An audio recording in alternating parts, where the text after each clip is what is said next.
Greg and I are really pleased to have Chip and Jan here. I consider it quite an honor for them to show up on this show, and it shows their good feelings and their real heart. I just wanted to tell two quick stories about Chip and Jan, and then I'll turn it over to them. Yeah, here we go. The first was what I was just talking to them about. I remember being on Salt Spring for some reason, and Sid was just beaming. He was just beaming, and he said, Chip and Jan are going into the jails. And he said, they listened. And he was so pleased. He has a smile when his heart is full. It's just effervescent. And he was just so pleased that they were going into the prisons because they've been in business. But the key thing he emphasized was they listened. And I tell you, after I saw that experience with them, they talked about how that had changed them. And because they listened to the truth inside themselves, they had this gift to them that was probably maybe one of the best gifts they ever had. And that story meant a lot to me.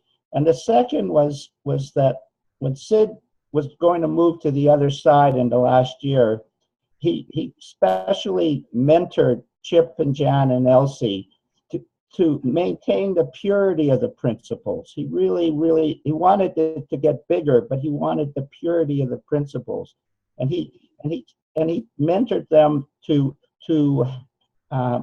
maintain that, and he also mentored them to do the school with Elsie, so that there'd be good teachers. That just comes from what he said on his tape. And to be honest, these guys have done an incredible job of maintaining the purity of the principles and maintaining the integrity and level of the school. And the school emphasizes a few things. It probably does more, but it emphasizes, to me, they're short sessions, but it emphasizes the silence and reflection. You have a lot of quiet and a lot of reflection time there. And it really is beneficial to what we experience. But the thing that I noticed the most was they bring Sid along. They bring Sid along in the journey. And that has helped me a lot as well. So with that small introduction, I'm going to let Chip and Jan, they're the guest speakers, they're the facilitators for this show. Go ahead, Chip and Jan. Well, thanks for that introduction, Harry. That was lovely. And we appreciate the way that you've always kept Sid's teachings at the heart of your work. Absolutely. So, yeah. Oh, absolutely, yeah. You know, it's hard not to. It's like sometimes people will say, well, maybe you shouldn't talk about Sid too much, you know. It's more the message than the man, and that's true. But the thing is, it's not putting Sid on a pedestal, it's putting a spiritual event on a pedestal. What came to him, what was given to him, what just literally came out of the sky. Just this guy is going along in his life. He's uneducated, working guy, blue collar working guy, has never looked at spiritual ideas or consciousness raising, or even psychology for that matter. And he has this experience that just comes to him and brings him these principles that we've been talking about. So it's really not the man, it's the event. But on the other hand, I will always be grateful for the fact that he was willing to share that with the world and stick his neck out and go around the world talking about these three principles, these foundational pieces that create the reality that we see, no matter what that reality is. And to my mind, and this is just my personal opinion, that was a deeply spiritual event. That was a shift in mankind's understanding of who and what we are and where our experience emanates from. It was a really deep shift in that understanding. And so that's why sometimes, I love to talk about Sid, because I just, more than anything, it wasn't just the words. It was the feeling that he brought to life. You know, like, it took me forever, and I'll be learning to understand this probably for the rest of my life. to get what he would say, what he meant when he would say, it's all in the feeling. The information is in a feeling, you know. And that would puzzle me so much. How could there be information in a feeling? Until we got quiet enough and listened enough and just were present in the moment to experience a little piece of that feeling of peace, and understanding, and just quiet mind. And it started to dawn on me later, like, no matter how we try and think about who and what we are on the inside, no matter how we try and figure out what the true self is, it's impossible. The only way you can know the true self is to get quiet enough to be it. Right? It can't be found intellectually. But if we get quiet enough and we trust that who and what we are on the inside is there, the feeling comes, and that's the education. It's an education into who and what you are by the feeling that you have. Right? So for all of us in this life, that's what we're looking for. We're looking for that. And everybody that's been around the principles, they'll all tell you about that first story when they were listening to something or at a conference or reading one of Sid's books or whatever, where suddenly they just couldn't figure it out anymore. And they just had this feeling of peace come over them, right? Just come over them, right? And to my mind, what's happened there is something has gotten under the radar of the intellect. Right? Something has gone deeper and spoke to that soul that's on the inside. Right? And when that soul gets spoken to and realizes that it's connected, it comes to life. And that's where that beautiful feeling comes from. Right? So no matter what our challenges are in this life, the ability to get quiet enough to just for one moment stop the world that we keep recreating with our thinking. Just to have that one moment. It's so powerful because we then look back at our life, at the complexity of our life, from the simplest place possible. And we get to understand the ins and outs of this life from pure simplicity. And to my mind, that's really where the power is in all of this. The principles and our learning about the principles bring us to that moment when everything's quiet. And we're, in a sense, although we've never lost it, but in a sense, reunited with the true self, with who and what we really are. That was beautiful. And it just reminded me, or it gave me a new insight about how when I first met Sid in 1975, I'd had beautiful feelings here and there through my life. But when I heard Sid talk that day, it was like all of a sudden I had a map, because before I was just stumbling around through life and hopefully I would find a nice feeling once in a while. But at that point in my life, I was hardly having any nice feelings at all, because we had been trying so hard to find answers that we were searching everywhere except, the ordinary beauty of our life. We were searching through, reading or techniques, and the more we searched, the more unhappy we got. And then that day when I heard Sid talk, I ended up in his living room by accident through some friends. And as he talked, he was talking the really deep truths that he talks. And I was just kind of, the visitor. He was talking to some group of people that he knew. But as I listened, for some reason, I just let go of a lot of that busy thought. I guess like the way he was talking just kind of kept calming me down, calming my thoughts down. And then what I heard was, everyone in this room and everyone in the world, if they could see how beautiful they really are and who they really are, and see that part of them that they just don't realize is there, they'd have all the happiness they could ever imagine. And for some reason, like as Chip said, it slips under the radar of your intellect. Well, that's what happened. Something inside me really deeply heard that, to the point that my life started again from that moment, because I wasn't blaming. I couldn't any longer blame everything around me for my unhappiness. And that's what I've been doing. I've been blaming Chip for my unhappiness, my neighbors, you know, society, whatever. It was all about everything out there is causing my unhappiness. And in that moment, I knew that my whole life I'd had that wisdom inside me, that, you know, potential for joy.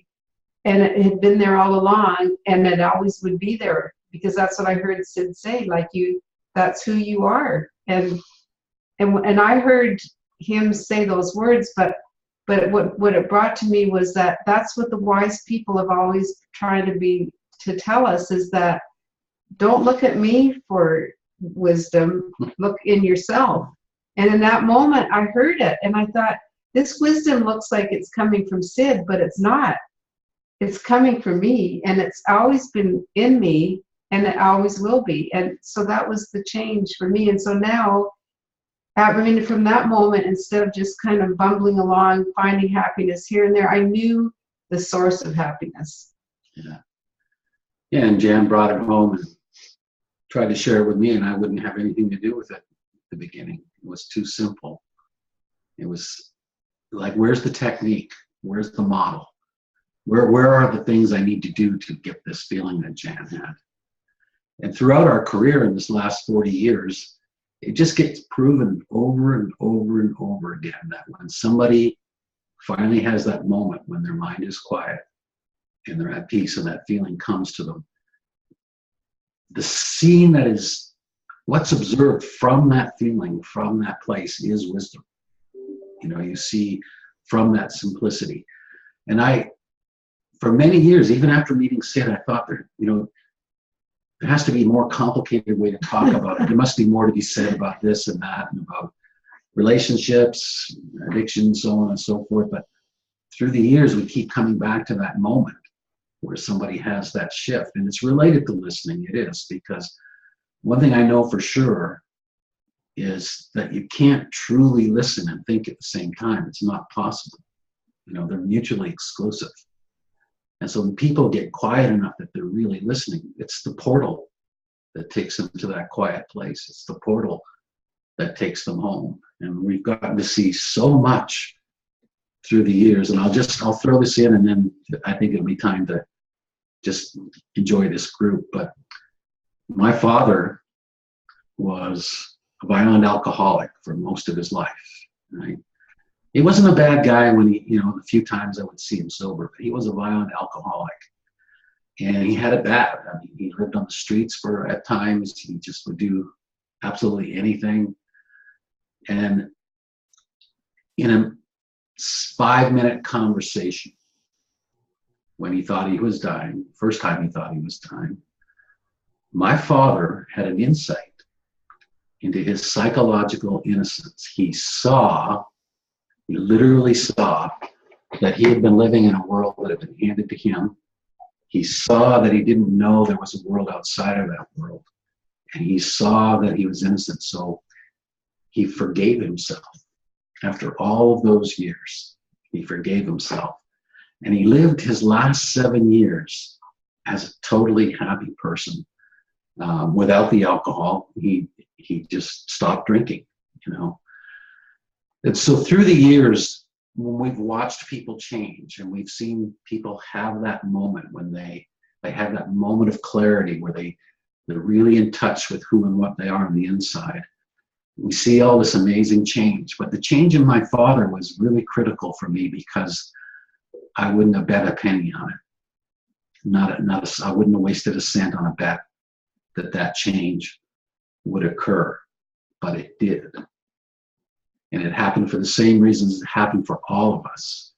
There was a moment when he allowed himself to let go of his thoughts of the world, how he thought of himself, the guilt, the shame, all of that stuff. It just stopped. And he had a moment of really being who he was when he started out in this world. you know, a healthy being, a healthy spiritual being. And for the rest of my life, the fact that that occurred, for the rest of my life, I'll be amazed by that. And when we went to work in the prisons and the rehab centers that we worked in, so often we would meet somebody in, you know, really bad shape. And I would think about my dad and think, you know, there's something so powerful here that in a sense, it doesn't really matter what condition we find people in.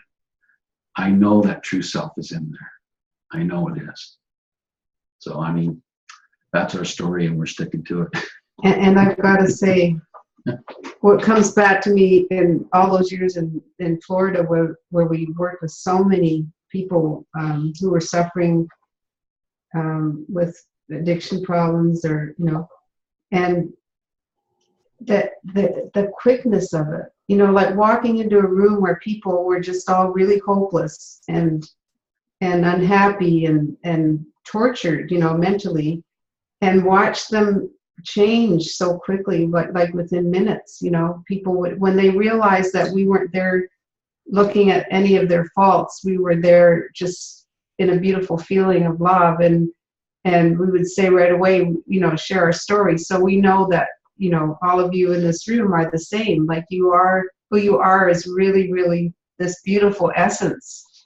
And there's some magic about when you know that and you're looking at people that don't know it, like the way Sid would look at us. When you know it, it's like people just, they give up the, you know, so easily into that feeling. And maybe they would go back, you know, the next week they might be having a hard week or whatever, but the how instant it was to see people just surrender to that fact, you know, that, oh, maybe I am a beautiful person. And even if they just got a feeling for a few minutes, you know, during the class, we knew it didn't matter. They had a peek at it. Yeah, that little peak of that moment when we're quiet is the foundation of faith, true faith to me, because you know that home exists after that point. And all of us, we move away from it, we lose it, we get caught up in our thinking again. But we'll always know that home exists, and that's our North Star. It always leads us back.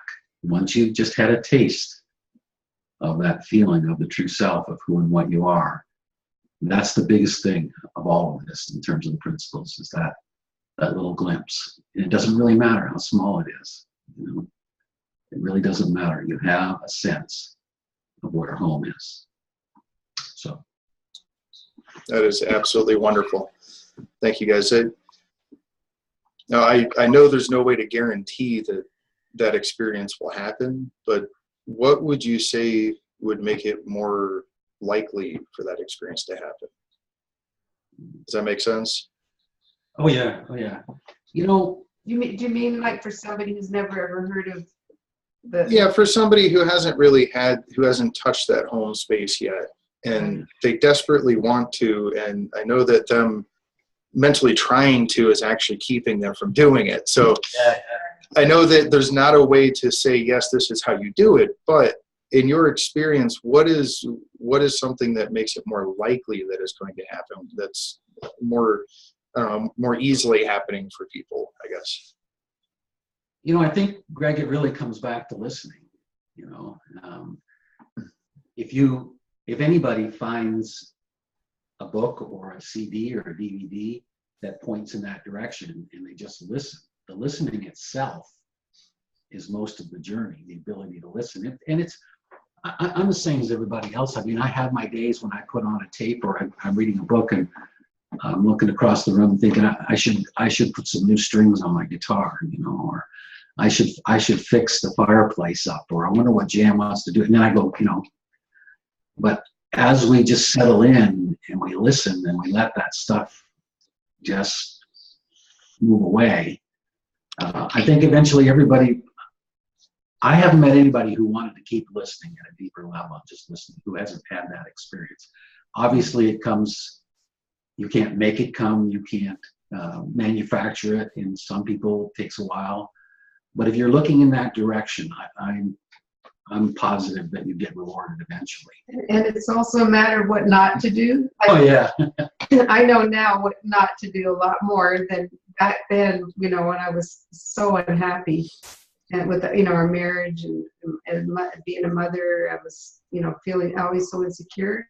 And I would analyze everything, and I would just, and it was always blaming myself, you know. That was the big part of it and like I was just thinking before this call, what I wanted to share was there's a client that I've been working with that it just dawned on me one day why it seemed to take longer with him than other people that I've been working with, for him to just relax and, you know, be able to say something nice about himself. And I thought, he really thinks, you know, he thinks he's lazy, he thinks he's this, and every once in a while he'll say those things. He'll say, I'm this and that.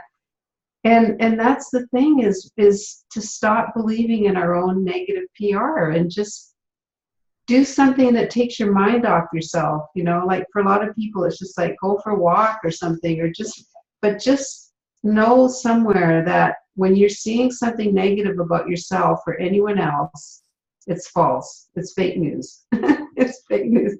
Because what we are, what the whole world is, what everybody is in their very essence is beauty and love. And that's the essence of life. And that's where, that's what Sid was here for, to point that out, you know, to the lostness, that the basis of all life is beauty and wisdom and goodness. So yeah, that's about it. Just remembering that. Well, I think if there's a valuable thought that can be passed on to anybody, and that's just to have people consider that below whatever operating system they have, whatever thinking they have, whatever coping mechanisms they have, that somewhere below that is an essence that is not damaged and not broken. Just to give them that seed, that thought. If somebody considers that, I mean, even on an intellectual basis, if they consider that the possibility that below all of their thinking lies the healthy being that came into the world, right? I think that eventually speaks to people, because somewhere they know that. Mm-hmm. Yeah, that's, for me, what I've noticed is that this process for me is more of letting go than it is of adding anything. It's letting go of that personal story of me, my old ideas, and, you know, being attached to what I already know. I can't experience anything new. Like Sid talked about that. I know other people have done it too, but he talked about if you have a bottle of stale wine and you want to put fresh wine into it, you have to dump the old wine out first. You know, it's that kind of idea. In the past, I kept dumping the new wine over it and wondering why it still tasted like crap. You know, so it is more of a letting go. I know somebody out there has to have a question. And if you don't feel like, if you're not the kind of person who likes to try to cut in the middle of, you know, try to find that space in a sentence, you can go ahead and click the hand up, the raise hand button in the participants tab, and I'll keep an eye on it and I'll call on you when I see a space. So if you're that kind of, Chris, here we go. All right, Chris, go for it. Yeah, hello. I was just, I'm so grateful that you're here and you can hear me? Hi, Chris. Hi. Yes, we can. Hi. Perfectly. Very good. My wife and I will be coming to Salt Spring this summer, so it's going to be interesting. Wonderful. But I was just thinking, in one way, we're going into, you know, deeper inside out. But the interesting thing is that at the same time, we're reaching out. It's just how I hear it. Mm-hmm. So by going deeper into your own true self, we're actually meeting other people. We're involving other human beings. Even though if you just try to understand it intellectually, it might sound as if what you're doing is kind of disconnecting and, you know, being in your own nice place. But that's not what you're saying, is it? No, that's a great point. It's a great observation. That. It's, yeah. You know, to put it in Sid's terms, we're moving to the oneness where that's everybody is a piece of that. So we're actually getting closer to everybody outside. That's a really great observation. I love that. And it's a paradox, because when we first met Sid, he would say, you know, it sounds like I'm asking you to be selfish in the way I am, like just take care of yourself, you know, because we were, you know, some of the people when we first came along, we were so unhappy, but we wanted to change the world, you know, it's the early 70s, and that we gotten into that, you know, and not seeing that we were making ourselves unhappy, trying to make the world a better place, right? So he would say, just be selfish and just concentrate on yourself.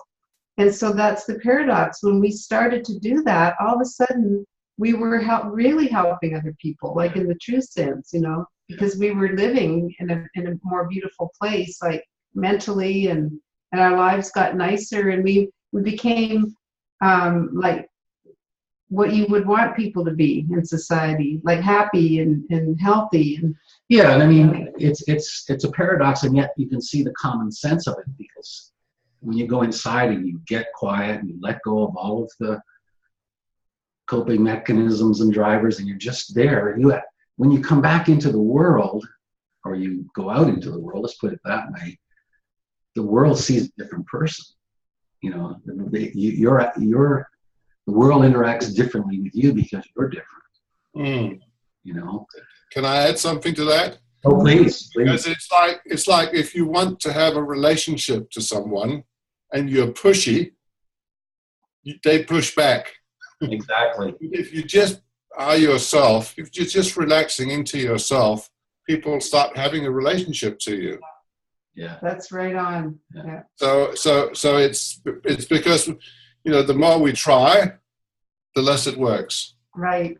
Well, I love that you said that. Yeah. So when somebody was asking, what can you do? Honestly, one of the biggest things you can do is be kind to yourself and be patient, and kind of accept your humanity that you're going to be learning and so on.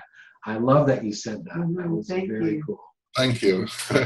Well, thank you. Good to see you. Same here. Yeah. I have a question. I was in there teaching in a recovery place, and this guy says, why don't they ever ask me why I became addicted?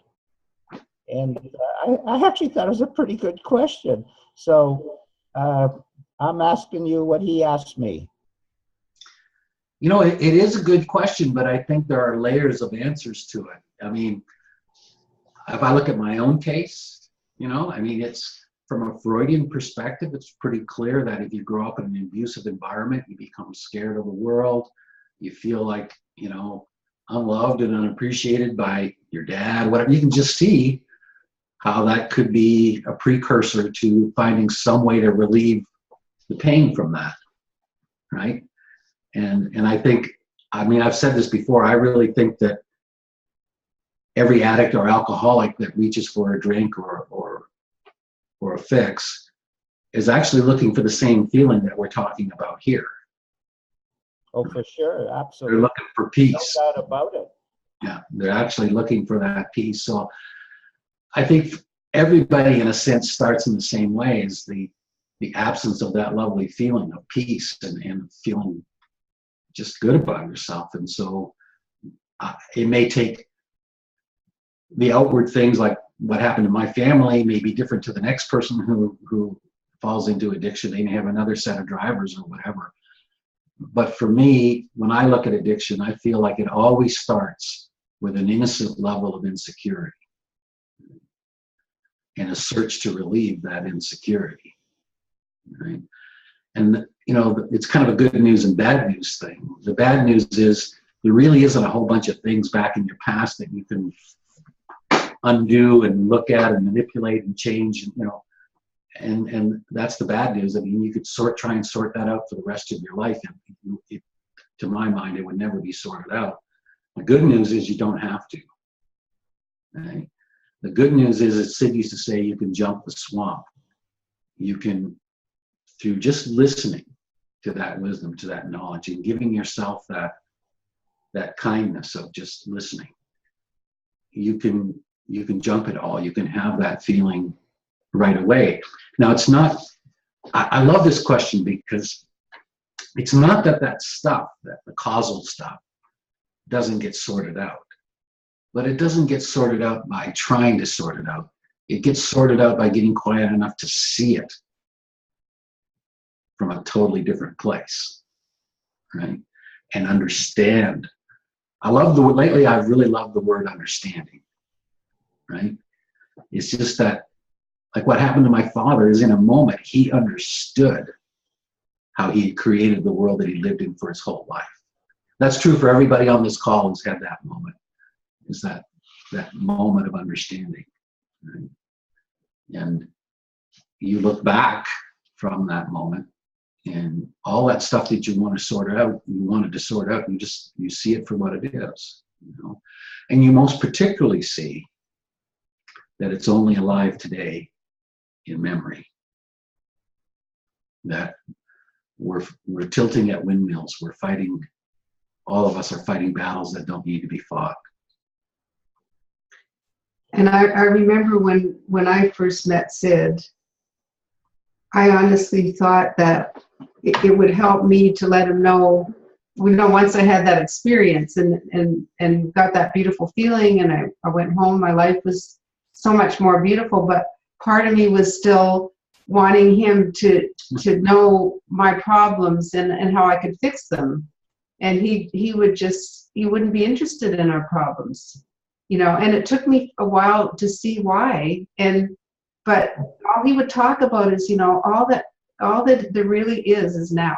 There really is only the now. And I didn't even know what he meant by that. I thought I did. I thought he meant, well, he means like the second, But he was talking about a spiritual fact that we think that this world we see around us and all the things that are happening to us, all our problems, all our past, are so real, but they're not. They're kept alive with all these thoughts we carry around. And so more and more as I keep listening, and I listen to Sid, and because that's where I feel like my wisdom is coming out when I listen to Sid, because it's so pure. So the more I listen, the more I see where I'm making things up every day, because they're changing again. The more I listen, the more my life actually gets nicer. When I don't listen, it seems like it's in holding pattern and I'm doing having the same old negative feelings and reactions. But as I go deeper and I really trust that there's a spiritual world and this understanding, as Chip says, things look different to me every day. They look more beautiful. They look new again. So I'm living in the same house, but I wake up and Chip looks new to me every day. It's a good thing. He looks new to me. I don't really know Chip. He becomes a new reality every day. It's true. And our home that, we kind of worked on, getting it to the point we like it. And then sometimes I'm like, now what do I do? I need to fix it more. And some mornings I'll wake up and I'll just see all the love that we put into our home and our life. And that's what I'm aware of. And that's consciousness. That's using, that gift of consciousness the way it's supposed to be used to feel grateful for this whole experience of being alive and for life. And so seeing the beauty and being grateful are the pathway back inside. That really changed my marriage. It was probably a year and a half ago. I woke up one morning and realized that I wake up to a new woman every day. And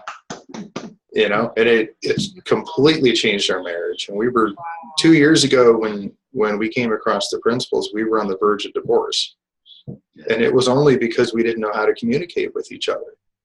We didn't know how to see that, the other person was only doing the best they're doing with the thinking they've got going on. It's dramatically changed it. We're closer now than we were when we met. Beautiful. I mean, it's such an amazing, these principles literally do touch every aspect of life. And there's not a little dark corner they can't shine a light on. Right. That's beautiful. Greg, that's just so amazing to hear, that. And it is almost too simple to explain how that little bit of understanding could change a marriage like that. It is so simple, It is. We have Tanya actually has something she'd like to talk about here. Hi, can you hear me? Hi, Tanya. Hi, Yes. Tanya, we can hear you. Okay.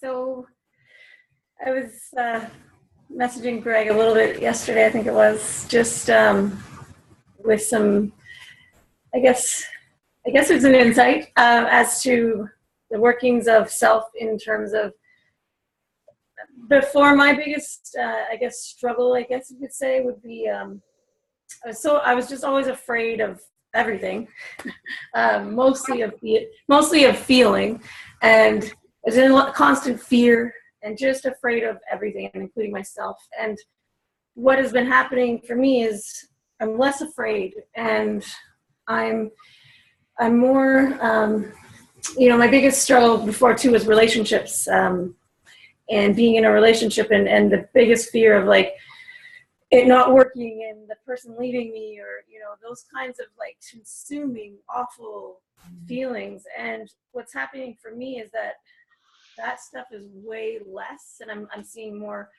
the grounding piece of like it's all just, that's a lot of just surface stuff, and the deeper feeling I'm feeling lately is just there's a bit more grounding in that I'm okay, it's all going to be okay, and not get attached to all that fear. So that's pretty cool that's happening. And yeah, it's opening up a whole new world for me in terms of being able to feel secure when I walk out the door and meet the world for the day.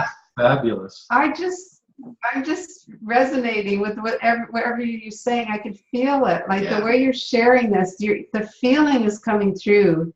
Yeah, and it's just the perfect thing to share with people that it's possible, right? And it's just the beginning. Like this is what you feel now is going to even get more and more beautiful. That's the best part of it. Yeah. So I'm so happy for you and so grateful that the way you shared that. That was great. Absolutely great. Yeah, it's pretty. I feel it. It's good. I'm liking this. It's good. Wow. And that's it. That's the whole thing. Is that feeling is it. So, and it doesn't matter. Like if you don't one day, when you wake up one day you're not feeling it, doesn't matter because you have that feeling in there. Yeah, that's huge. Oh, beautiful. I love that. And people talk about learning how to talk about the principles and so on and so forth. You don't need to. What you just said in that simple way is so powerful, right? Like if you share that story like you just did, people listening to that get hope, right? Because they see what's possible, and that's absolutely, that's the heart of it, is seeing what's possible. And when you were sharing that, I just thought, man. I'm sure everybody's feeling it, just listening. Yeah. Beautiful. Thank you. Thank you so much. Yeah, thanks, Tanya. This is the kind of stuff what we're talking about here. This is the stuff that goes beyond simple recovery. This is that thing like when I was sitting in the rooms of AA and I hadn't had a drink in a couple of years, I'm sitting there going, what now? This is the what now. This is life. This is the, being happy, regardless of whether or not you're having a drink or a drug or whatever. You can be happy. Yeah, that's the underpinnings of, in a way, I hate the word sobriety. Let's just say that's the underpinnings of just loving life and being in life. I just love that. It is beyond recovery for sure. And I respect recovery. I know that after somebody's physically addicted, that there's a battle, but there's a deeper battle after we get past that, just to give up and be our true selves and have that feeling. And for all of us, it's hard at first to trust that that's enough. That'll take care of it, but over time, it proves itself to you that just having that happiness is the key to all of that. That's wonderful. Absolutely wonderful. If you would have told me a couple of years ago that today I'd be comfortable with myself, I would not have believed you. I wouldn't. And I've become comfortable with whoever I am at this moment in time, and it changes. You know, there's a big deal with sleep. Let me tell you, I'm in college. I'm working full time, going to school full time, and I'll tell you, on those nights when I'm up late studying, that next day I'm a bit cranky. Yeah. You know, things I hear that. You know, I might entertain a couple of those thoughts the next day that I wouldn't normally entertain, and that's okay. The point is that even when I'm cranky, and even when I'm upset, and even when that person cuts me off on the highway, and I instantly get that real quick, like, how dare you? I quickly recover from that. I quickly come back from that. It happens without effort now. I don't have to remind myself not to be mad at that guy. It just happens. Beautiful. And for all of us, I'm not special. I'm not any more special than anyone else on here. You know, what I'm experiencing is available to everybody at any moment in time, if we are just willing to let go of the old for a new experience of life. I know the old story is pretty convincing. It sure is. And at times it seems overwhelming and absolutely 100% real, but it's not anymore. It was at the time when it happened, but it's not anymore. Wow. That's fantastic, Greg. It's like you get a taste of that nicer feeling, and then you develop a preference. Mm. You know, and that's very cool. Mm-hmm. That's what, when you ticked off in traffic, it's the preference that comes in, because you know it, you've been there, you know, and it's definitely a preference for me. And in the past, I've been that guy that was the one making people mad. And I've been that guy that, you know, followed somebody 3 or 4 exits past mine just to make sure they knew they were number one. You know, but I don't have to be that way. Oh, great. Great. Yeah, that's fantastic. You know, it's my favorite thing about all of this is that after all these years, we still feel like we're in kindergarten. Mm. You know, it's always just beginning. There's so much to it. You're always, I mean, that's beautiful. There was a time when that might have disturbed me, that thought. Oh, when we first met Sid, Harry will laugh at this. We all, as soon as we heard, you know, this man had this enlightenment experience, and it was like, you know, in the late 60s, we decided, you know, it had to be, you know, enlightenment and everything. All or nothing. So we meet Sid, and all, we just wanted what he had, you know, and he'd say, no, just, you know, just love your life, and but we want what he had, you know. So there are all these people that were watching him, like, you know, how do we get that experience of enlightenment, you know? And it's comical now. It is, you know, it's like you look at it, you set up another expectation, you give yourself another judgment about yourself, whereas you've had it all along anyway. You know, it's just, talk about counterintuitive. He did laugh at us a lot. Oh, yeah, he did. You know. Deservedly so. And it's true, we had a lot of preconceived ideas of what revolved around enlightenment in our life and relationship to it. And all of that hindered me in just letting it happen naturally and from the inside out. That was coming from, I had a whole lot of ideas, and they were pretty strong. And I remember once Jim Beck had pretended he was enlightened, and everyone bought into it. And then he fooled everyone. But then when he had to go tell Sid. He had to let him know that, well, maybe it was a little bit far-fetched. Yeah. And that's the way we all were. Yeah.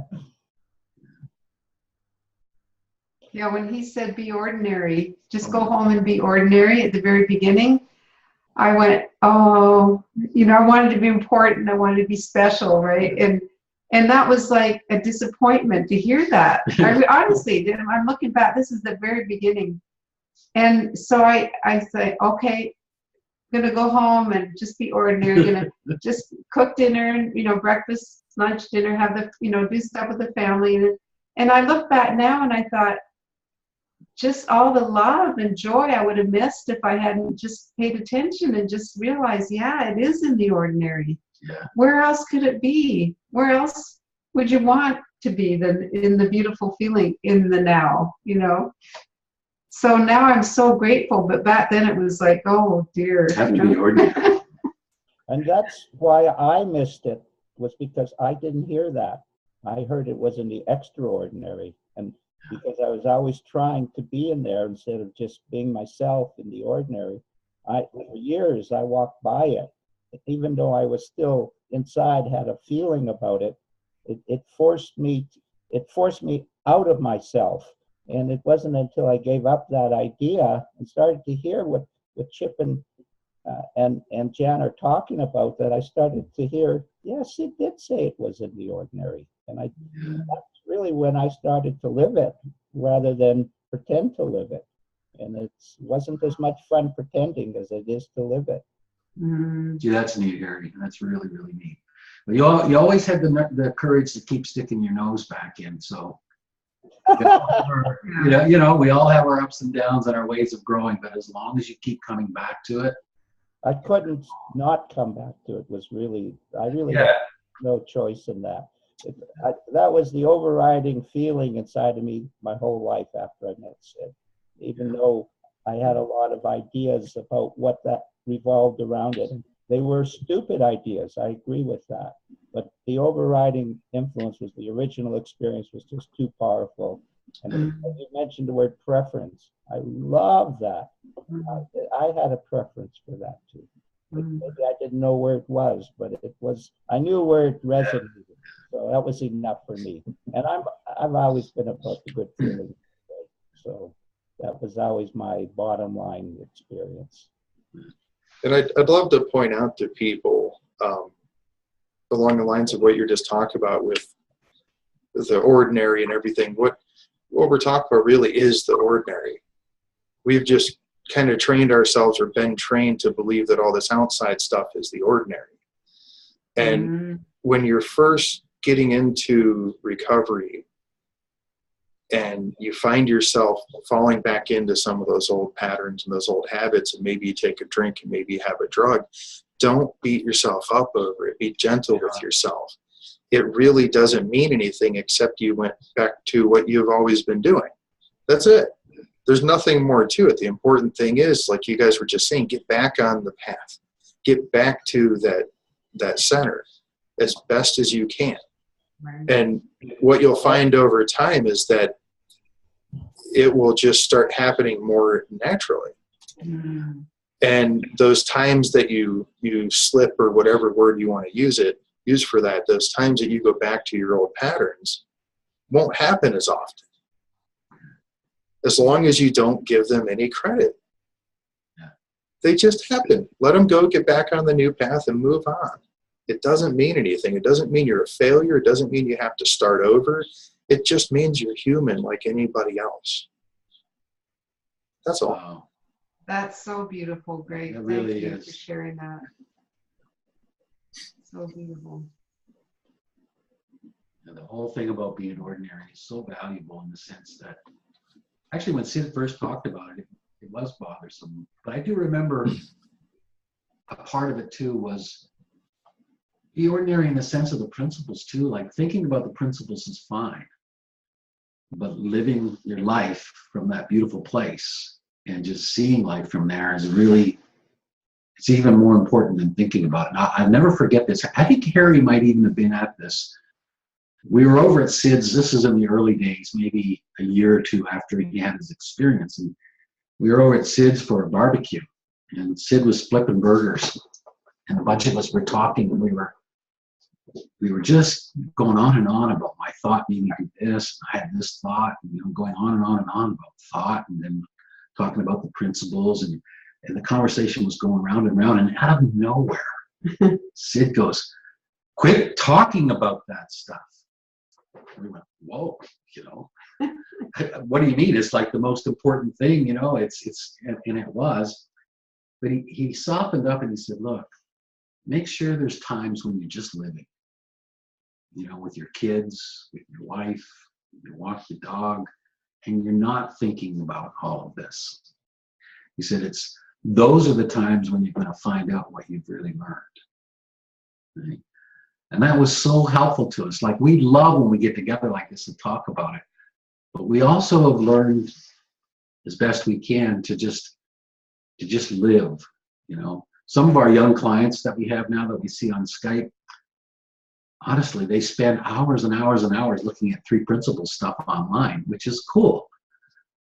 But when they actually just start to just live, and we'll tell people, you know, make your world smaller for just a little while, you know. Just really enjoy your home, your family, whatever you've got. And whatever you've learned is there. You don't have to keep thinking about it. So even the principles can become another distraction from being in the present, you know. My name's Timothy. Can you hear me? Hi, Timothy. Yes. Yeah. Hi. I have a general question because I've used drugs. Like, I'm 32. I've, smoked pot, drank alcohol for like half my life. And I don't know. Letting go is kind of a progress for me because sometimes, I used to think a lot, like the things I say don't make any sense or whatever, like wonder if people understand me, or because I'm not all about like sports and pop culture and drama and all that. And it just seems like certain people talk about stuff like things they did and all that. And I kind of sit there because I really can't relate. But, it's more of a comment. I don't know. I like listening and all that. So, yeah, that's my little spiel. Well, what I heard Greg just saying was, the less you have a bad feeling about anything about yourself like that, like if you notice you're thinking those thoughts about yourself, anything other than, good, nice thoughts about yourself, like if you find yourself thinking about your habits or whatever, just see it. I'm just thinking about my habits, and our habits can kind of define us, right? But when you just trust that all we really need to do is be aware that who we really are is that beautiful essence. It's always there. That's all we are. And that when those thoughts come and go about, I kind of do this, sometimes I do, then that's okay. That's what human beings do. All kinds of thoughts are always going through our head. But for me, I found that I was so conscious of the way I acted around people that it was driving me crazy. And I got so insecure. And that's when I kind of bottomed out in 1975, just before we met Sid. Like my marriage, I was feeling insecure about that. But then when I started to just give up on seeing myself that way or not let it bother me, and to this day, I'll still have thoughts like, the way I am with people or whatever. But I don't, like Greg said, like they don't, they're not compelling to me now. They're just kind of coming and going. And so any kind of thought about yourself that isn't absolutely beautiful, just let it come and go. And what'll happen is, like I love the way Tanya said it, all of a sudden she sees herself, the security's coming out. She's feeling her, how, the nice things about herself. It's just an automatic thing. It just happens. And it's just like you said, Greg, it's a giving up, just giving up. But thank you, Timothy. I don't know if that helps about what you were asking about. Yeah, it helps. I just, I like listening, like I said. And when people are talking, it's just, I listen. And I listen a lot. I really don't have much to add on to it, but yeah, I understand. Just letting go is, a practice and all that. Yeah, it helps. I appreciate it. I think it's fantastic that you're a listener. Mm-hmm. I'm kind of like you. I'm not a sports guy either. I have some things. I like music, so I talk about music. But there's a different sense after you start experiencing some quiet and settling down. There's that sense of being like a step back from life. I don't mean not involved, but that you just get to be within yourself and a step back in whatever environment you move around in, whoever you meet. You're not you're not attached to how you think you fit or whatever. You're just that step back. And to me, it's amazing because you really get to see the people that are in front of you. You get to experience it with that confidence that comes from not being caught up in how we fit in and what other people think and everything. It's a wonderful thing. And if you're a listener, you're going to find that more and more. Mm-hmm. And I used to think that, that listening was something you had to do once in a while. And it took me a while to get on listening to Sid. He meant, no, it's a state of mind. It's a state of mind that's just listening, just taking everything in rather than looking at something and then analyzing it and comparing to what you believe and worrying about how you fit in and all that stuff that goes round and round and round. It's just that one step back, that confidence. And when you find that one step back, you can walk into pure chaos and be okay. You could walk into a room full of people that are very different from you and totally in a different world and be okay. Because you have that one step back and you're seeing the innocence and the wonder of human beings and all their great variety of forms,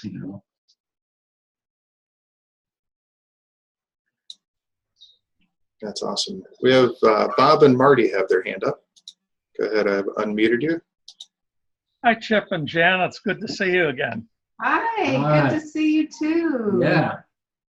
Sid said something, go be, being ordinary and so forth. It's amazing how once you get this understanding, the ordinary changes. Yeah. It's no longer what the ordinary used to be. Mm-hmm. And you just kind of live in a feeling of love and peace most of the time. Mm-hmm. And it's so different than before you get the understanding. Yeah. That's wonderful. Beautiful. Beautiful. Beautiful. And the truth is, you actually get to see a lot more from that state. Because when we're caught in our thinking, all we see is our thinking. Once we get that step back and we're just there, you see so much more about life and people. You see so much more beauty in people, And I mean, that's at the heart of sharing is once you have that step back, then you look at somebody and you're not looking at the mask. Mm.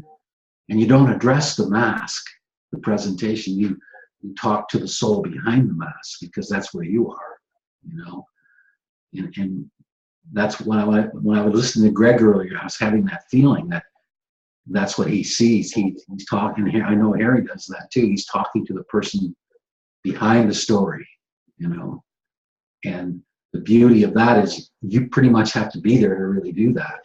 So it's a double blessing. The person that you're with gets to experience being seen that way, and you get to experience that feeling, and there's a good chance that person will then fall into that feeling, and then there's a oneness. Then that's that really beautiful, deep connection dialogue that we talk about. That rapport is, I guess, a better word. Is the deeper you go, the less your agenda is like, the big thing, right?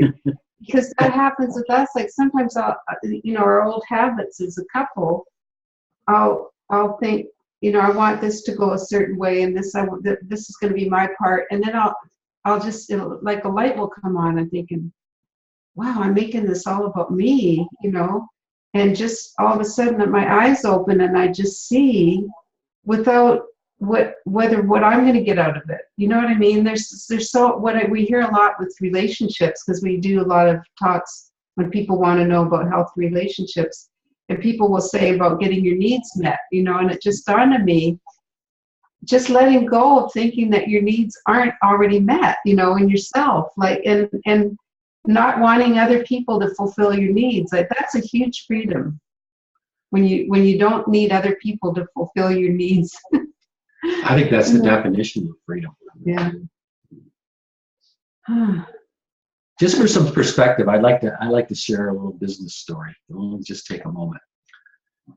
I had this client. He was a CEO of a chain of hotels in Florida. Really great guy, and treated his employees well. Was good with his family. Just really a good person, right?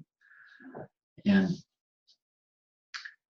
a bunch of things happened in his business in one of his hotels that were not good. And it created some things that had to be handled on an emergency basis, and people that had to be, worked with and so on.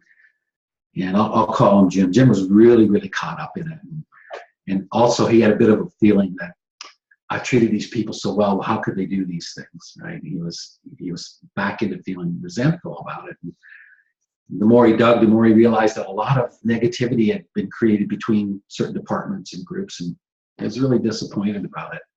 So we were sitting in his office one day and we were talking about, this is what's going on. And he's going, yeah, you give me that stuff. They're just doing the best they can, given their thinking, But he said, I'm still upset about it. And this funny thought pumped into my head. I said, so let's just say you and I become consulting partners, right? And we go to this hotel chain somewhere else in New York City or something, right? And we observe these very same phenomena that happens between people. I said, would you be upset? He said, well, no, I'm there as a consultant. And he just started laughing. He got it, He saw that everybody's doing the best they can, and it's innocent, and that for him just to have that step back and not take it personally makes him available to be in service to others, right? As long as he's judging himself or judging anybody else, he's caught in that world of relativity. He's taking it personally, and you're not part of the solution in that sense. And he just really got that. But what was interesting about it is he decided that he was going to look at this particular hotel as if he was a consultant and have that step back, right?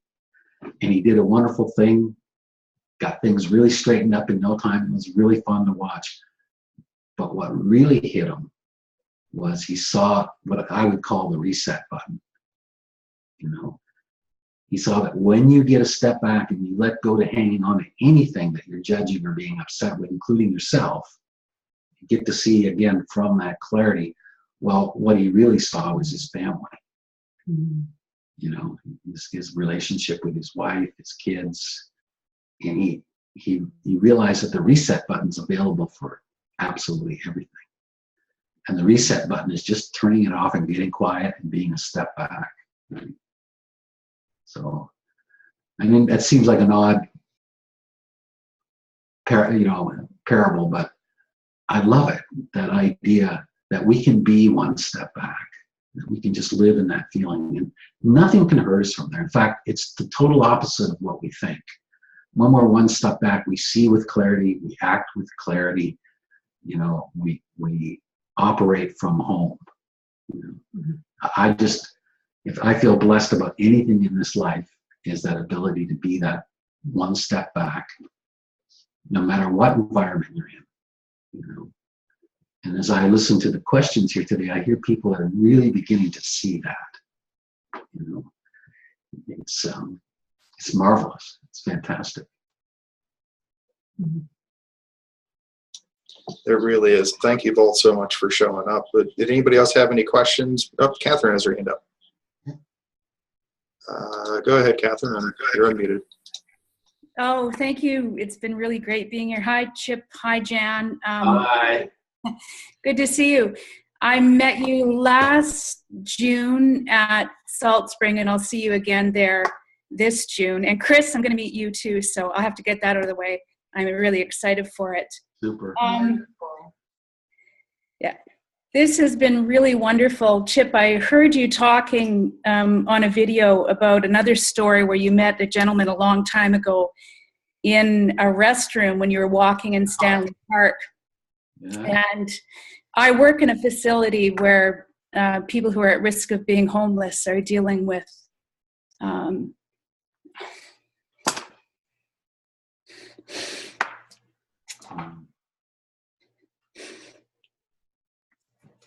wow, I don't know. It's so moving to me.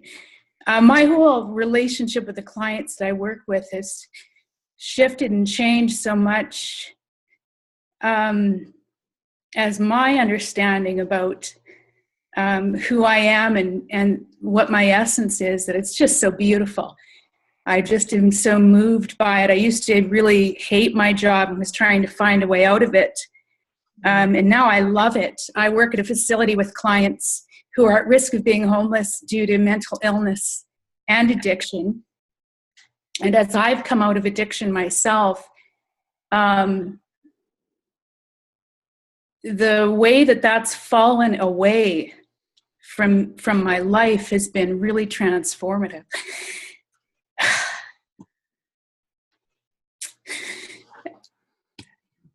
And what I love about the story that you told, it helped me so much, because what I've come to understand is I'm not here to teach these people about the 3 principles. I'm here to be present and listen to them and to love them, which I do, which is amazing.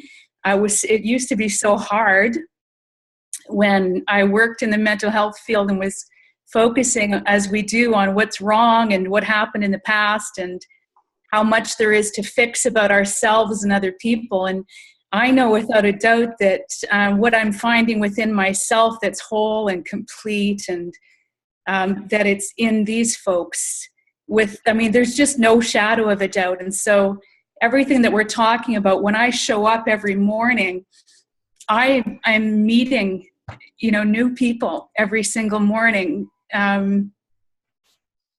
in the moment. So these folks, sometimes they get angry, sometimes they're using again. And the beauty of this understanding is that I don't have to take any of that personally. And the miracle is that I rarely do anymore. So when I show up to them, I know that I'm showing up as someone who sees them as whole and beautiful, and that essence is there within them underneath the pain of their past and the thinking that's keeping them there. So it's just changed the way I work with clients. It's changed my relationship to myself. When I was listening to the young woman earlier, I used to relate so much to what she was saying. I used to think it was the world out there that I was afraid of, but what I was really afraid of was what was arising within me. And so for me, it was alcohol that I used to try and deal with that. And Sid said somewhere in a video, if people learned not to be afraid of their experience, that alone would change the world.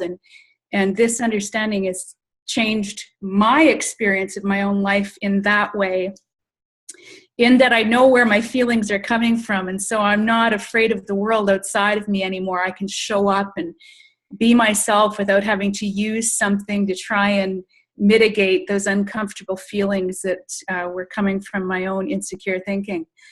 So, it's just so wonderful. I'm so excited to be here. And thank you so much for what you're sharing, because it just continues to change my life. And it helps me to show up in the world in a way that I know is transformative, because I'm in a feeling of love and acceptance and non-judgment for myself and the clients that I work with. And there's healing that happens in that place that, you can't make that happen. So thanks for what you're doing. Thanks for this group. I'm really glad I found it. Thanks to Harry and Greg. It's really cool to be here. So thank you, Kathy. And That was thanks beautiful. for all you're doing. And I just love the way you describe the difference in your work. It's an honor to show up and to be serving from a place of joy. I mean, it's just crazy. It was a big, serious job before. There was this business of fixing myself and trying to, fix other people, and that all has just fallen away. Wow. Such a beautiful, beautiful way that, it's just a source of joy. It's just a privilege now that's really beautiful. And yeah.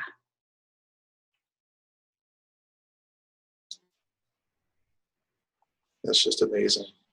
Hey, Catherine, connect with me on Facebook if we're not already. I'd like to chat with you, because my current job actually has me working with the same population. We actually provide housing, permanent supported housing for chronically homeless people with mental illnesses and addictions. It's an amazing group of people. And Bob and Marty have gotten to meet a lot of them too. It's such a neat group of people, and it's amazing to see them grow and blossom and just finally have a chance at life. It's just, yeah, I'd love to, Greg. Absolutely. I'll make sure that we're at it. Our facility is very small. I live in a small community in Northwestern Ontario. It's a more temporary facility. We have room for 4 people. So I come to work, it's very intimate because it's me and them. And before, that was a big problem for me. It was like, where's the programming? Where's something to help me? Now it's about connection and relating and rapport. And the very thing that I had a problem with before is the incredible opportunity now, to connect with these other human beings. So I'll make sure we're connected on Facebook, Greg, and I'd love to chat with you. That would be very helpful to me, I'm sure. Be awesome. Yeah, please do. It'd be great. Looks like Chip and Jan must have gotten disconnected somehow. Yeah, and then after Catherine, I always like the people to talk to Greg first, and then maybe at another time we'll get together, the 3 of us, and chit chat as well. Harry, I would love that because I know your name. I'm familiar with you. I have some connections here in the First Nations community that I'm hoping to work with sometimes. So of course you're on my radar. I'd love to talk with you sometime too about that. You talk first with Greg, and then we'll get together, the 3 of us. And that's basically just to the others. If you ever feel like you need someone to talk to, contact Greg. And then when he feels it's the right time for me, I'll come in and share as well. And as you can tell, Greg really has a phenomenal feeling of what he's sharing. It's a deep, deep wisdom. And by the way, wasn't that something with Chip and Jan? Yeah, it was awesome. Awesome. I mean, that was deep feelings for us. And I want to emphasize one thing. They could not have gone where they went if we weren't there with them. And that's a product of this room. We're all of you allowed that to happen. And I know they went into some very beautiful, beautiful feelings of love and understanding that touched me, and of course you touched them, and that's why we asked them on. This was awesome. Thank you, everybody, for showing up. There was a video with Chip and Jan on relationships. If you Google Chip and Jan and relationships, there's an absolutely wonderful YouTube video that they have that's amazing. Well worth watching. And you can get a hold of them through 3principlesfoundation.org. That's the word 3, not the number. If you want to get a hold of them, I was going to give them a chance at the end to kind of tell everybody how to get a hold of them. But I know that's one way. I know Chip's on there, so that'd be a good way to get a hold of them. And I'm going to go ahead and end the recording now. Thanks, everybody, for showing up. Maybe I can tell one last Chip story, Chip and Jan. Sure. I was doing something that I asked them to come along, and I hadn't seen them for a while. And while we were hanging out together, I thought, gee, these 2 guys haven't changed a bit. They're just so ordinary. They're just buffoons from Newfoundland and stuff like that. They've got this incredible level of consciousness, but they're just the Chip and Jan. It's almost like the three chipmunks or something. I don't know, I can't remember their name, but they're just so ordinary. And it struck me like they're not putting on any airs, or they're not living anything that they're supposed to live by. They're just Chip and Jan, just ordinary people with a incredible high level of consciousness, which they click into. That was Sid. It was just Sid. But when he talked, it was boom. And the first time I heard him talk, he didn't even know what he was supposed to look like, because so he dressed in all white because he thought that's what he was supposed to look like. He never dressed like that again because he saw how silly it was. But that was what he, and he had a huge nail just before about 4 or 5 hours before, that he had stepped on, and he was all numb, in his foot from this huge nail and all this stuff that they put in. But once he got on the stage, he just clicked into this higher being that where you're not thinking. And nobody did it better than Sid. Nobody. And still to this day, whatever you're doing, take Sid along. You'll be well worth the pleasure of that. That's one of my main feelings of life is Sid is more alive in me now than he was before. And when I was started, I had this incredible feeling about Sid, and I lost it. And actually, when I went back to the school with Elsie and Chip, and a few other things, I started to remember, and it came back. When that original feeling of gratitude came back into me, I was back on the train. So that's my story, and it takes it along, eh? Read his books, listen to his CDs, and don't worship him. Just do it when you feel it's a good time to do it, and it'll take you a long way. So, Hi guys. It looks like they made it back on. Yeah, we switched to another computer. I'm not sure what happened. Yeah. Our internet went dead when Kathy was talking. Oh, I thought you guys just left, you know. No, we wouldn't do that. How rude. No, I just... Everything just froze. I don't know exactly what happened. So Chip all of a sudden said, I thought everybody was just had gone really quiet. And Chip, he said, nobody's moving.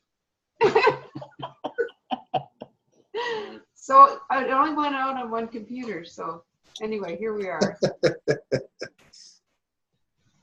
I love what was Kathy, right? Yes. That was just fantastic. Well, the beautiful feelings that you shared, you guys, and I mentioned that the beauty of the room is it allowed you to go to that feeling, and I really appreciate this room for that.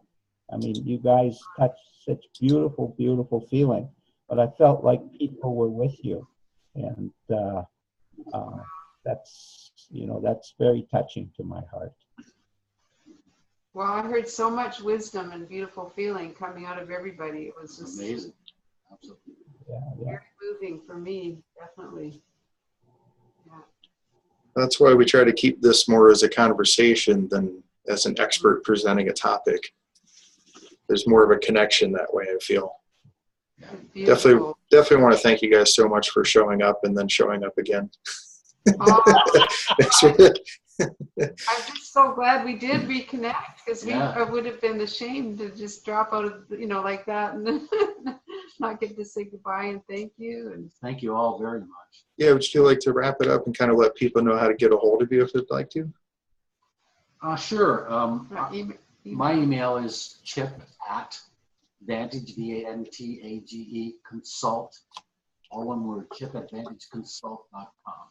I can put it in the chat here. Oh, that's a good idea. And And Jan is Jan@vantageconsult.com. Okay, I'll put both of them. That's probably the easiest way. Maybe you could tell it just briefly a little bit of what you're doing, a little, just a real shorty. Okay.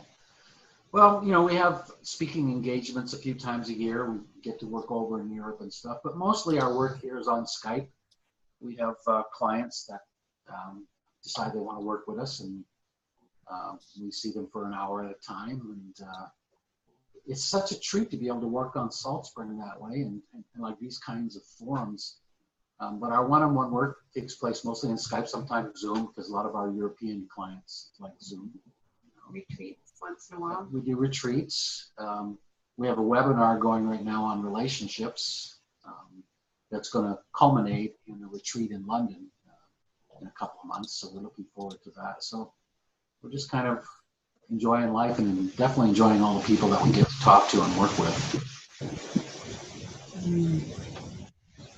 Awesome. Thank you guys so much. Thanks everybody for showing up and for hanging out during the the disappearing act.